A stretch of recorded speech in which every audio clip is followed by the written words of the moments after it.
Hello and welcome to Universal Heritage Television Niger. We bring you today another edition of our Matter of Concern program, a program that treats socio-economic issues challenging us in our lands. My name is Afam Echi. I have as my guest Lambert Ojukwu. Okay, you are welcome to our program. Thank you very much. It's my pleasure. I have to remind you that Lambert Ojukwu, Lambert, do I call you apostle or chief, or how do I address you? Elder. Okay. Elder Lambert Ojukwu is the editor-in-chief of Newspoint newspaper. Yes. Thank you for coming to our program. It's my pleasure, sir. Please remember to like our Facebook page and subscribe to our YouTube platform. Now, the campaign for the 2023 election commenced in September. Within this period, so many things have happened. We are going to look at the issues trailing the campaigns before the election on Saturday proper. I guess you are prepared to cast your vote so that we can make a difference. Now, let me take on you, sir, on what have you discovered? Is there anything new? Is there anything outstanding for you in the campaign since September to now? What I mean is, looking at the level of excitement, looking at the enthusiasm, looking at the campaign overall, what is standing out for you? Well, the features that are standing out is very. It's not very uncommon. It's like the usual thing, politicians going about, trying to woo people, trying to talk to people. But particularly what is uncommon, or what you can bring out of that, is that the usual rowdiness is not there. Because maybe perhaps in Imo State, because of insecurity, the usual rowdiness is not there. People are now campaigning. They're campaigning almost quietly, solemnly. Not much noise is being made. In those days, by now you'll be hearing new music blaring all over the place with vehicles all over. Those things are no more there. The campaigns are done now. Some are doing their own in the what do you call the town hall. Some are doing it in small cleavages where they talk to people. Some are also going to local government to do it. So the things are done. It's being done quietly, maybe because of insecurity. And we have had a news of one or two places where people are gathering to do that. And some hoodlums will come and disperse them. Maybe that is why the thing is becoming slower and smaller. Another thing about it is that there is emphasis on that. May be the concern. Maybe as we go on, we talk about that people are no longer interested in political parties, political people are okay. Let me halt you at that point. Yes. We will revisit the issue of insecurity. Now, looking back at the level of preparation from INEC, do you think, how would you measure the level of confidence you have in INEC? So the INEC, to me, INEC is more than ever before, INEC is prepared. INEC has done well, especially when it comes to information. INEC has given a lot of information, and they are using the modern facilities, modern information technology very well, ICT compliance, so to speak. So they have been talking to people, asking people to give us a lot of information online, places you will go and things you will click upon, and then information is there so that you know where your boat is, where this is. Those things were not there. So INEC is making very good use of the information communication technology. That is one. Secondly, I can also say they also appear on television to explain a lot of things. When there is a little thing, they explain it. When there is a little thing, the usual confusion that used to surround INEC is no longer there anymore. I think they are very more focused now. Okay, in other words, you are trying to say that INEC has justified the huge allocation given to them. I think so. I think so. They're doing well. It's okay. Now, do you also think that the parties have done well in communicating, the candidates, in communicating their manifesto to the people? Do you think the people are at home with what the candidates are saying they are going to do? That one is. In terms of campaign promises. Yes. People, a lot of people who are running don't even, for me, I don't see their manifesto. I don't see them selling their manifestos to people. You know, maybe because of, like I said, in Imo State, but generally, I don't even see them. A lot of them have no message. A lot of people who are campaigning, people are just jumping from one party to the other. If you ask me, because there were three topical political parties, APC, PDP, and APGA, in this part of the world. All you see is this person going from here to here. So the thing has been, for me, is political selfishness, even though it's what politics is all about. People are talking about their concern, how to make it, or how to become something, and there's nobody talking about ideas, selling of a manifesto. I haven't seen much of manifestos beyond the ones that the presidential candidates of some parties, the three major parties or four, are talking about. Nobody has seen any of these people talking about manifestos. Maybe after this first election by Saturday, the governors will start showing off with their own manifesto. But as for people who are going to House of Reps, House of Senate, that is lawmakers, I didn't see much of campaign slangs or slots about what they would do and what they will not do. For me, a lot of them are even confused. A lot of people just want to become House of Reps members, senators. They don't know, without idea of what they want to do. So, and that is a minus. Okay, these are the things that subtract from your own observation, yes, that subtract from the campaign, the absence of manifestos which are not made public to the electorate. Now, do you think the campaign so far has been issue-based or focused on mudslinging, attack on individuals? Sure. Mudslinging, okay, hate speech, Most of the languages are just unheard of. If you are a journalist, a well-bred journalist, certain things they say you cannot put it in the paper or broadcast it because you run foul of libel. So what a lot of them are doing is personal attacks, which is not what Nigeria needs. Well, Nigeria has very huge gargantuan problem, and we expected that these people who are gallivanting, who want to rule Nigeria or who want to serve in the next dispensation, ought to have said, this is what we would do, this is what we would do. But the majority of them, if you give me 20% is what we can say they have done. The other 80% is flawed. Their campaign strategy and stunts and has no message in it. They can't say this is what we want to do. They can't say this is what we want to do. A lot of them come on stage and start dancing on the stage. After dancing, they go home without any message. It's only one or two candidates or aspirants that are just trying to eke out some messages which people can say, yes, that's where we're going. There are a lot of problems in Nigeria: economic, social, health. Otherwise, nobody's addressing that. Education. So I haven't seen much attention on it, except few of them who, for want of sanity, I may not start blowing the name of their parties. Okay, let's talk about the issue of violence. There is so much violence that has characterized the campaign. Let me just highlight a few. I'm sure you remember that in Rivers State, for example, Sekibo, the PDP PCC DG, was attacked, and he escaped. He narrowly escaped death, but for his bulletproof vehicle, he would have gone. And in Katsina, Peter Obi was also attacked, the home state of the president. He was also attacked in Lagos. And again, down here in Imo State, in Omuma, where the APC were holding their campaign, they were chased away, and there are other series of violent incidents I cannot fully recall at the moment. Now, given these issues that pervade the election, will you now say that the peace accord signed earlier by the parties and the candidates are just mere rituals? How do you reconcile the peace accord to the development?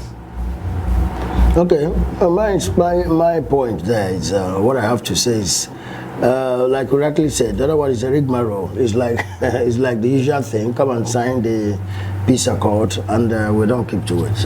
Usually in Nigeria, there's no responsiveness to certain agreements everywhere.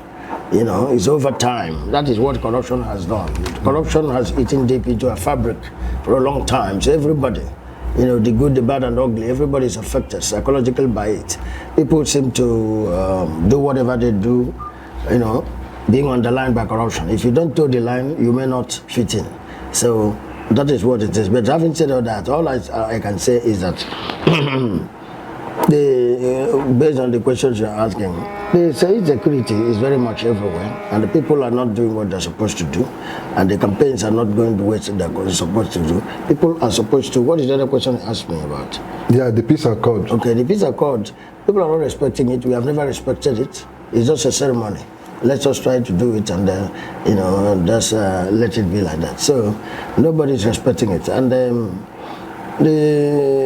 the violence flashes all over the place has not gone down with Nigerians. A lot of people were wounded in Lagos when I think P2B went for.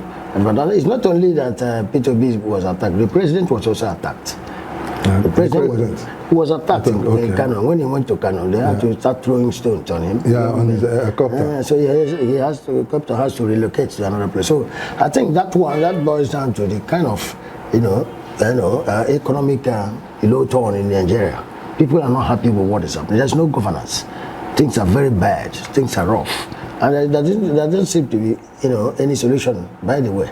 So it's going to be a long time. In fact, I have to say that the man who will win, or the person who will win, or the party who will win, that will win, come 25th of this February, they will be in trouble. And Nigerians are not expecting miracle because there will be a lot of hardship. A lot of things have, gone bad in Nigeria. The economy is bad, health is bad, education is bad. A lot of things have gone bad. So we don't expect a miracle to happen. So, but that flashes of violence shows that something is wrong with society. People are angry. People are not happy. And that is why I told you earlier, people are no longer interested in a party. After all, there is no reason for APC, which is the ruling party, not to but you see what is happening. Within the APC, you see wranglings, you see trouble. The governors are against the president. The president will make a pronouncement, which is what the law says. And there's somebody, a governor or 2 or 3 governors will stay somewhere and the bank. You saw what Gandhi just said. Gandhi just said the banks that must take old money in Kano. If they don't, that they will demolish their building, their bank halls, and build schools in them.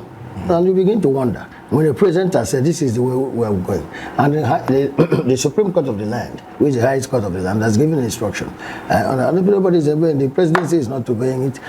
People are not obeying it. So it's like a country in comatose. But we are praying that sooner or later these things will stop.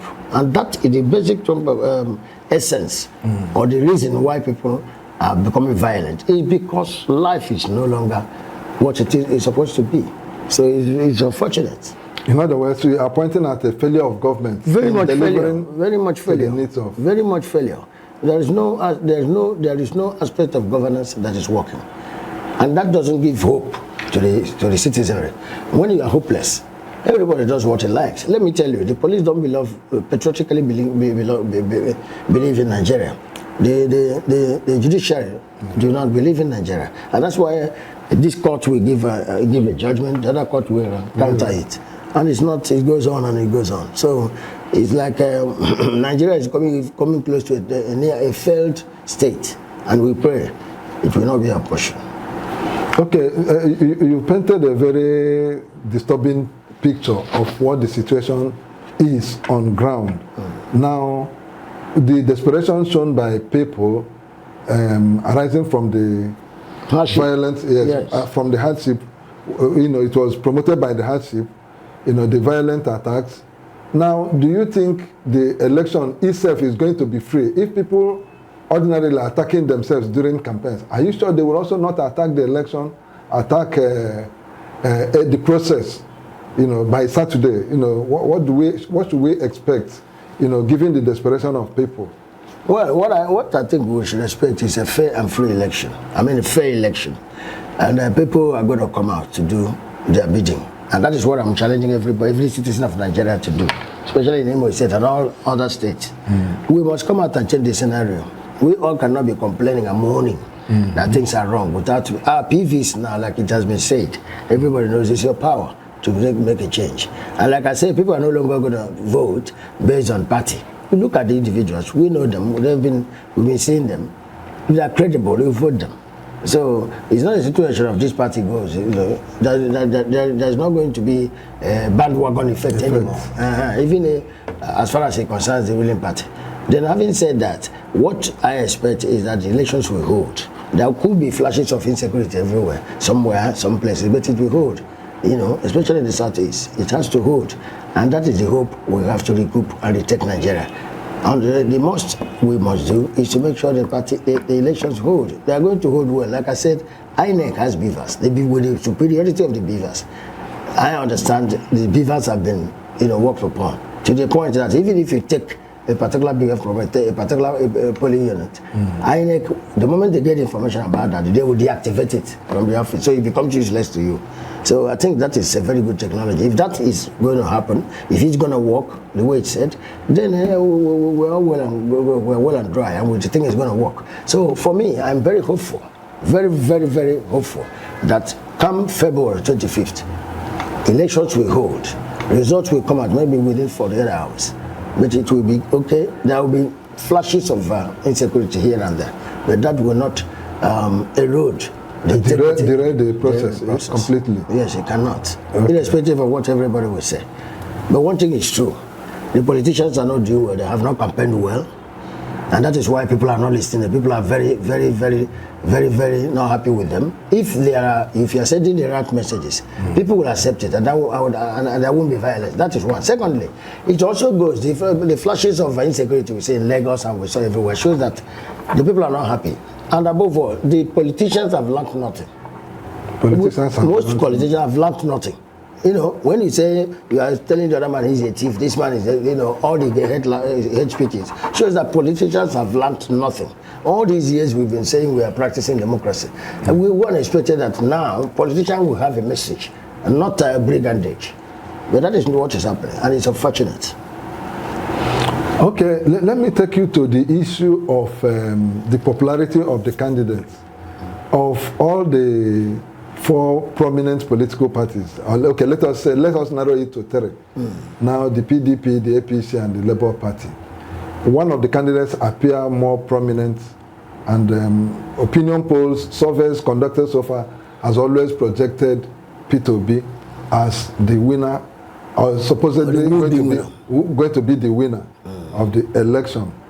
Now, the opposition party, the ruling party, is also strongly contending and making a very strong opinion that they are going to carry the day. Now, assuming the whole of the people that have hinged hope on P2B, if eventually it turns out that he did not win, can you make a projection of what their reaction will look like? Assuming at the end, because following the massive crowd that, you know, go after him in campaigns, it is easy to say, yes, he has won the election. Yes. And like I said, the opinion surveys always give it to him, even outside Bloomberg and the rest of it, outside Nigeria. Now, if it turns the other way, what do you think is going to happen? Well, we only hope that passion will not run wild after the elections. That is what we have been praying. And that is one. Secondly, that the right thing must be done. If everything is done right, and if actually the number of people, especially the youth who are trooping, you know, towards P2B, you know, given the opportunity, all vote, or that is assuming all of them have PVC, there shouldn't be anything to worry. I think the man should win. And Nigerians, even people in the West and all that, are clamoring for that there should be a change. So that this, if you look at the 2 other people who they have been in the saddle of leadership for a long time. If they are not inside it, they are the fringe of power. And they have not done much, as far as many people think. So there should have been better politicians from their camps. But since 2 of them emerged, a lot of people seem to be, you know, distraught with that. And they themselves are the ones attacking each other. So, but then one thing that stands P2B out is he has the message. I think it's the message he has that gives hope to urge the younger generation of Nigeria. That's why people are trooping towards him. But if that, the number of followership he has, that sent him to voting, there shouldn't be any reason for him not to win. So if the projections are right, all these polls we are talking about, if they are right too, he will win, because if they have succeeded before, these ones will succeed. If the polls out there that are both internationally and nationally domiciled say the man will win, he should win. And if he wins, people expect that things should go well, because from what he said, he has gotten a way out of electricity. What he will do, the quantum he will raise it, the level he will raise electricity. He has said what he will do with the waterways. He has said what he will do with the north, that he will make it an agrarian part of Nigeria. He has said a lot of things. He will lift up the commerce, and he will change the country from a consuming nation to a producing nation, which is what will bring our currency to a par with the world. So he seems to have made it. You can pick and choose from what he says and when he goes to campaign. And like the other people who come out and begin to attack each other. So for me, he has a lot of message. 1 or 2, 3, 4, 5 messages which he sends when he campaigns is what gives Nigerians the leverage and the hope that, oh, tomorrow is going to be good. And let me also say it for the avoidance of that. This is the first time that somebody from the southern part of Nigeria, especially from the Igbo nation, is being accepted, widely accepted. What is happening now is like what happened during Abiola time, and nobody knew where it's coming from. So it's like a tsunami. If the thing transforms into a win or victory, it's a victory for all, not victory for P2B. Neither is it victory for the Igbos. Everybody knows that P2B, from what we had, has a history. It has a history. Nobody can tell us that there has been any governor, any leader in Nigeria who has saved 75 billion during his tenure. Nobody can tell us that. And he has been saying that he said verify. And we have governors from Anambra State, 1, 2, 3, who has been there since he left. Nobody has punctured that. So that means the man is the hope of the next generation. I think we believe in him. If God helps him, he comes off. Everything will be okay. Okay, now the issue of tribal sentiment. You cannot actually rule it out. It is still trailing. A very big factor. A very big factor in our politics. It's still trailing our politics and our campaign.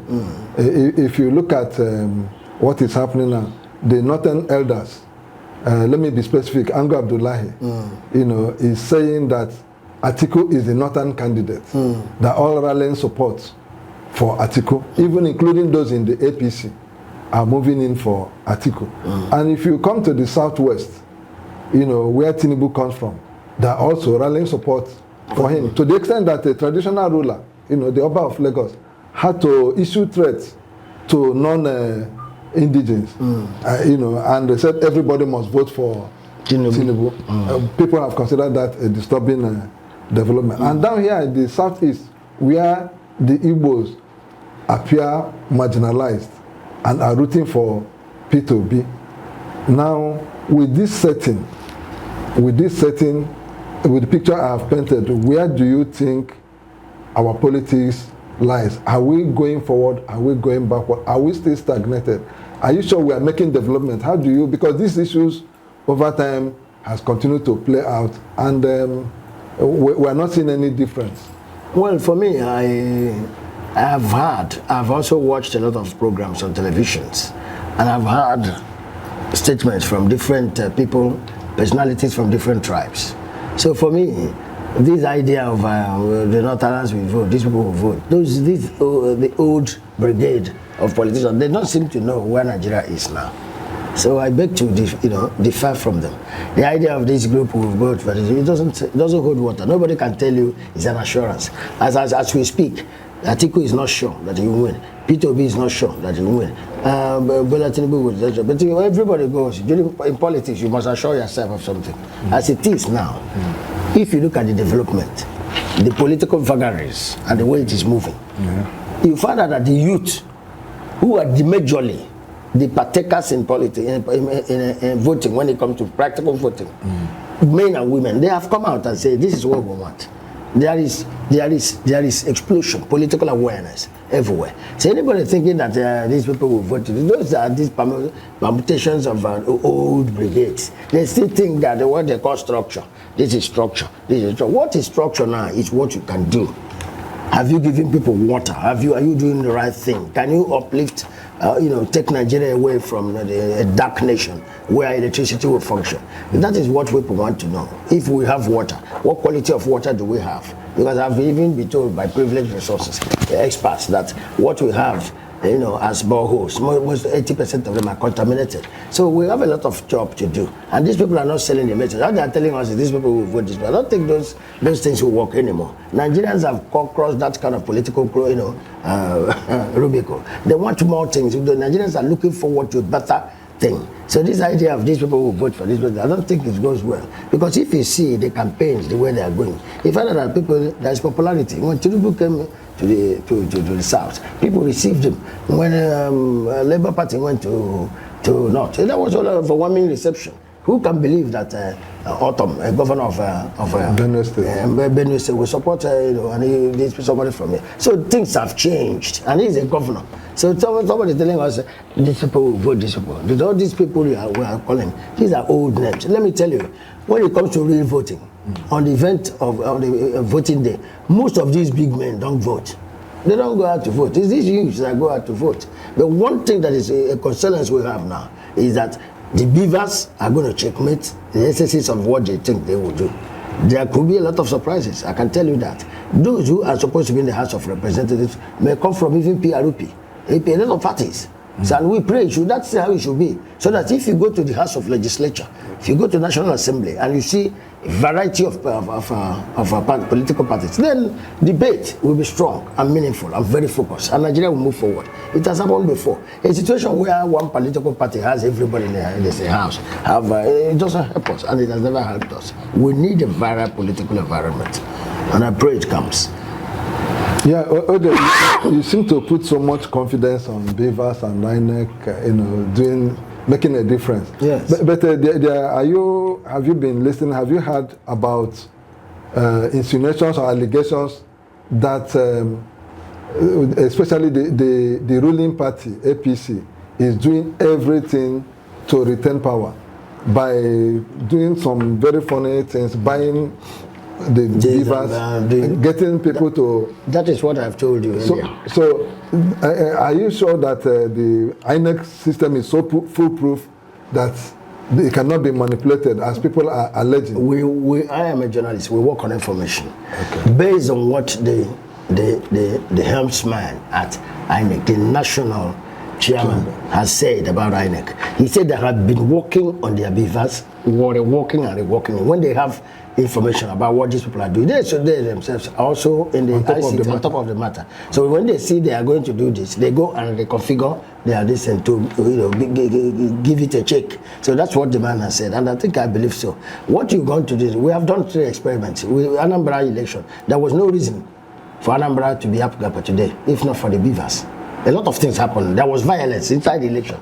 We saw it. The election stalled, and the Ihiala came a later day, and yet the party Apga won. So we also saw the experiment at Osun State, which is what they are interpreting now. We've now known that the court is saying the other man has gone to court. It's not even the Adeleke that went to court now. It is INEC that is going to represent beavers, because what the court, the judgment of the court was based on the beavers, and the lawyers are saying, and the experts on ICT are telling the judges, you are good experts in law, but ICT, you have gotten it wrong, which means we are expecting a different interpretation from there. Because if INEC does not intervene to save the beavers, the whole system of what we're going to do in the next few days will be messed up. So the thing is, for me, is looking brighter. Nigeria we must give ourselves hope. We cannot say we are finished, and we have not finished, because we are praying people. Nigeria is a praying community. It doesn't matter who you believe, who you are. Whether you're a Muslim, you are praying for Nigeria to work well. Whether you're a Christian, you're praying for Nigeria to. If you're even an atheist, you're praying for Nigeria to work well. Because if the country is destroyed, everybody is destroyed. So we must keep hope alive, and we must keep looking forward to what is right. Nigeria will metamorphose into a very big country. After 25th, people will see that Nigeria won't go down. It will stand up. And let me also tell you, God will give us a very good leader. after 25th of this month. There could be some storms, political and otherwise, as usual, because we are a third world country. Yeah. Do you understand? These things happen, but then God has come to say if it's going to work. What is happening in Nigeria, the political transformation, is, if you like, I call it political Armageddon. It's taking hope. It's going to work. People will see it. Where you think it's going to go, like all those people telling you, these people have said, these people, they'll be disappointed. Who can believe that a president of a country who is a Northerner will be stoned by a young youth like this person? From his own area, even in Katsina, in his village. So don't tell us all those things. We're putting one or two together. It's no longer tenable. What is tenable is what the finger of God is doing in Nigeria, because people have prayed a lot, both the Christians and Muslims, want Nigeria to move forward. It has never been so bad, and Nigeria must go forward. And what we all must do is look forward to a better Nigeria. Americans did it. They say, well, yes, we can. So when Nigerians can say, yes, we can, we come together, take our country, it belongs to us. Nobody has a right to subjugate us to economic hardship. Nobody.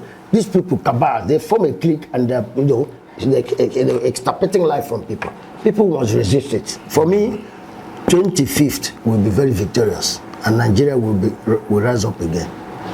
I think it is going to be well. Okay.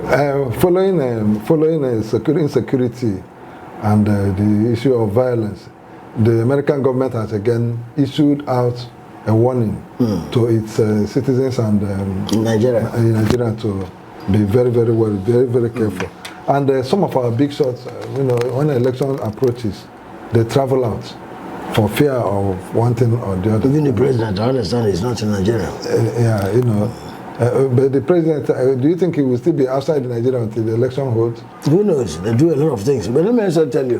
So what are your thoughts about Nigerians flying out of the country when it is time to perform a civic responsibility?